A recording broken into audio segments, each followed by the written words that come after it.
All right, peace and blessings to the family. Peace to my gods, peace to my earths. Peace to all the righteous people throughout the planet. If you knowledge is wisdom, then you can understand it. All right, so I'm back at you, and I'm talking about a very specific place today, the Horn of Africa, okay? Which includes, I'm going to say, Tanzania, Kenya, Somalia, Ethiopia, Eritrea, Sudan. They call it Egypt. I call it Kemet. Saudi Arabia. You can see Jordan up there. Also Petra. Okay, and Yemen. Okay. So what's going on here, y'all? You can see the Red Sea as well, right? See. And up here is the Suez Canal, where they created the Suez Canal to give Europe access to get a closer route to Asia, right? All right, so let's go. So what's going on now, and it's been going on for a while, is an effort to destabilize the African unity here in this area between the countries. Now we know that Egypt does not want Ethiopia to build the Grand Ethiopian Renaissance Dam, the GERD, okay? So they're working against that. They're trying to control all of the water in the Nile, okay? They want to control. They don't want nobody to get none of this water out of the Nile. So they're kind of starving or, drying up the whole area by trying to monopolize the water, saying that they have a right to the water more than anyone else does, even though it goes through, look how far this, look, goes all the way down. In fact, it goes down through here, y'all. So that's like 1, 2, 3, 4, 5, 6, 7 countries it goes through. But only these guys at the top, which is where it ends, okay? They want to control all of it and say no one else can get any of the water, okay? Or you can only get this much of the water, okay? Now, we know there's another project, I believe it's called the Nubian Aqua Fix. I think that's what it's called, but there's water beneath here, tons, thousands of gallons of water right beneath this place. In fact, I'm going to do another show actually talking about this, that they have this reservoir of water beneath these 5 states in Africa, so they don't need the water. That's a lie. What they do want to do is use the water that runs to the Nile to manipulate and control and have political power over who gets water, basically who gets life and who does not. Egypt is doing this, okay? And Egypt is America's #1 ally in the region. Make no mistakes, okay? Kenya helps too, but Egypt is the #1 ally.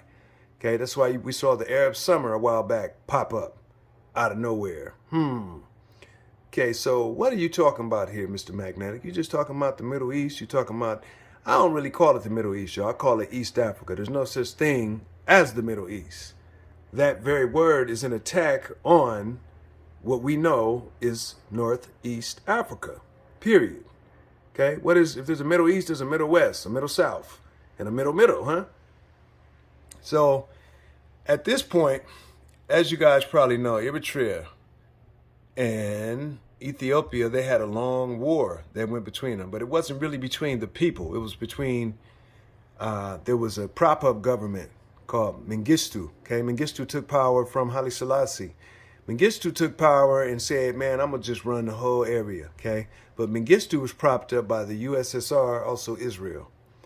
So now we're at a point where there's peace, okay, that was established between Eritrea and Ethiopia, okay, recently. And when Abiy Ahmed, Prime Minister, took control, okay, they established peace. He and Brother Isaias from Eritrea.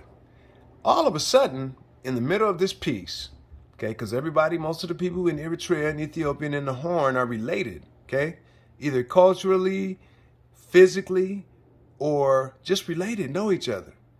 A random fight jumps out, supposedly, random fight between the Tigray and some of the forces within Eritrea. And not only just between Tigray and Eritrea, but a lot of the other tribes and Tigray. Now, this is not the whole Tigray people participating in this. You understand? No. It's a group of assailants, okay? Insurgents. People who are armed by outsiders, clearly. Okay, because the Tigray people do not want to participate. Nobody in this area wants to go back into another long contracted war. But it's in other people's interest. Whose interest? Their interest. Okay? I'll say some of the interests of people up here. I won't say no names and whatnot. And we know it's in the United States' interest. Because as long as they have a war going on, they can steal people. As long as they have wars going on in this area, they can steal resources. As long as they have war going on in this area, human trafficking can be carried out, okay? Go back to your 52 laws of power. What did they tell you? When two are at war, there's a third one trying to capitalize. I would say that third party is these folks here. And the people who are running Egypt are not even the original indigenous people of Kemet. No. These are invading pale Arabs that wish to destabilize Africa, primarily the Horn, so they can keep power and control and manipulate. So you might hear of a cat. I think they said his name is Evan Williams for KCTS, okay? And Evan is writing a smear campaign about Eritrea, okay? So please do me a favor, y'all. Do not, Public Enemy told you a long time ago, don't believe the hype, okay? Everybody, including Trump, told you about fake media, okay?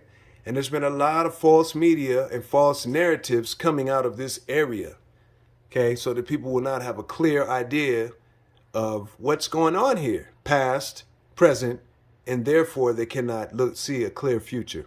So I would encourage all of you, man, to look into it. Do some study, past time period that we're in, and go back. Go back to, like I said, the League of Nations. Go back to Mengistu. Who's Mengistu? Who armed Mengistu? Go back to all of that, y'all. Not the religiosity about Haile Selassie, but the history, you know? Find somebody from the area, you know, who's trustworthy, who really knows East African history, okay? Because that's what we're dealing with. We're not just dealing with so-called tribal warfare. Anytime something happens between two tribes in Africa, when they disagree, it becomes tribal warfare. But when France and Britain have a war, or Germany and the rest of the European countries have a war, including America, right? World War II, World War I, we don't call that tribal warfare. They call that a world war. We ain't in that, but they call it a world war. India wasn't in that, but they brought India in. Australia wasn't in that, but they brought Australia in. And these are the world war makers, the people who make money selling arms to this side and selling arms to that side. So they make money off of war and conflict, okay? So just once again, y'all, I want y'all to look closely at what's going on in the Horn of Africa, very closely, and do a thorough research on who's there. Why are they there? What's their interests? Okay? All right, I love you. Peace and blessings.